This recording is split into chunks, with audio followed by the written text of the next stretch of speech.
MARE'S Egg, French fairy tale. Angevillers is a small town in the north of Lorraine. It's spread not far from the Luxembourg border. They speak there is a very funny dialect which is not understood in other provinces. Therefore, since ancient times, the inhabitants of the Angevillers have had a bad reputation. They were considered simpletons and fools. They also had the nickname hare soup, because once a hare running across the village swam across a puddle. All the women rushed to draw water from it to cook cabbage on hare soup. Nicholas Dorten was a real Angeviller, no smarter and no stupider than others. He had never left his village, and when he first ventured to Thionville, he thought he had reached the capital itself. He walked along Paris Street, admired the shop windows, and, like a true peasant, noticed that everything here was much more expensive than in Angevillers. Soon Nicholas Dorten entered the market square, and then he noticed something big, yellow and round, like a wheel from a cart, at one vegetable merchant. It was a pumpkin. Nicholas looked at the never-before-seen wonder for a long time, and when the merchant came out from behind the counter, he asked him, "What is this?" The merchant immediately understood who he was dealing with. "It's a mare's egg," he answered. "A mare's egg?" Nicholas repeated in surprise. "Really?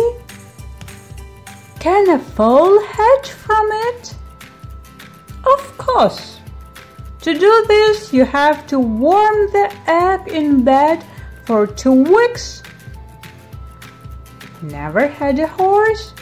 He had dreamed of buying it for a long time, but he had no money. Great hope captured the soul of Nicholas. "Is it expensive?" he asked. "1 écu and 5 francs," answered the merchant. He never hesitated for a moment. He paid, took the pumpkin, and hurried to Angevillers. "What's wrong with you?" asked Sidonie, his wife, seeing the gasping man.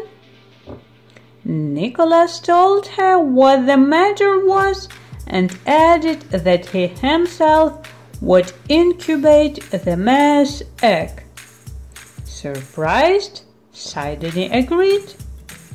Nicholas had a good dinner, went to bed, put an egg under his side, and covered himself with a warm blanket. For 2 weeks he didn't get out of bed. He had breakfast, lunch, and dinner there. He warmed the egg. But 2 weeks passed, and nothing hatched from the egg.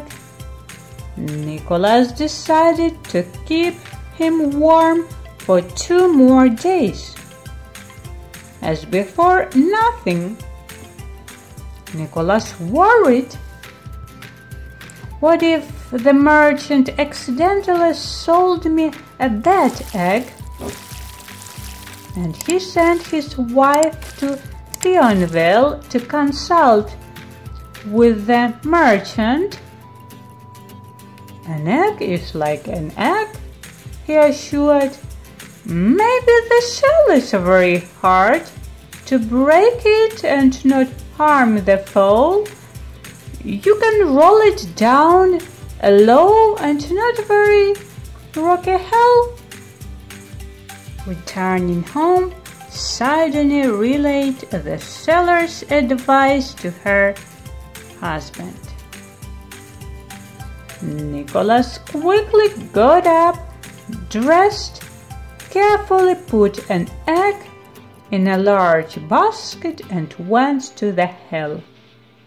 A whole group of fellow villagers accompanied him to see the birth of the fowl. Having climbed to the top of the hill, Nicholas carefully took the egg out of the basket and placed it under the slope, from where it rolled. Breathing heavily, his forehead wet with sweat, he kept his eyes on the egg. The people of Angevillers also stood so as not to miss anything. Everyone got ready to catch the fowl. At first, the pumpkin rolled down slowly, bouncing on the stones. But the further the faster, and now the pumpkin is flying like a cannonball. And just like that, a little stump happened to be on his way. Bang! And the pumpkin split into many small pieces that scattered far around. The hare, which lived under a stump, rushed to run, looping and tumbling as it went. Thinking that it was a fowl, everyone rushed after him. Nicholas shouted, "Catch him! Catch him faster!" The hare was sharp, and only a good hunting dog could catch up with him. But not a single Angevillers resident thought to take a dog with them. Dejected, Nicholas returned home to tell faithful Sidonie about his great failure.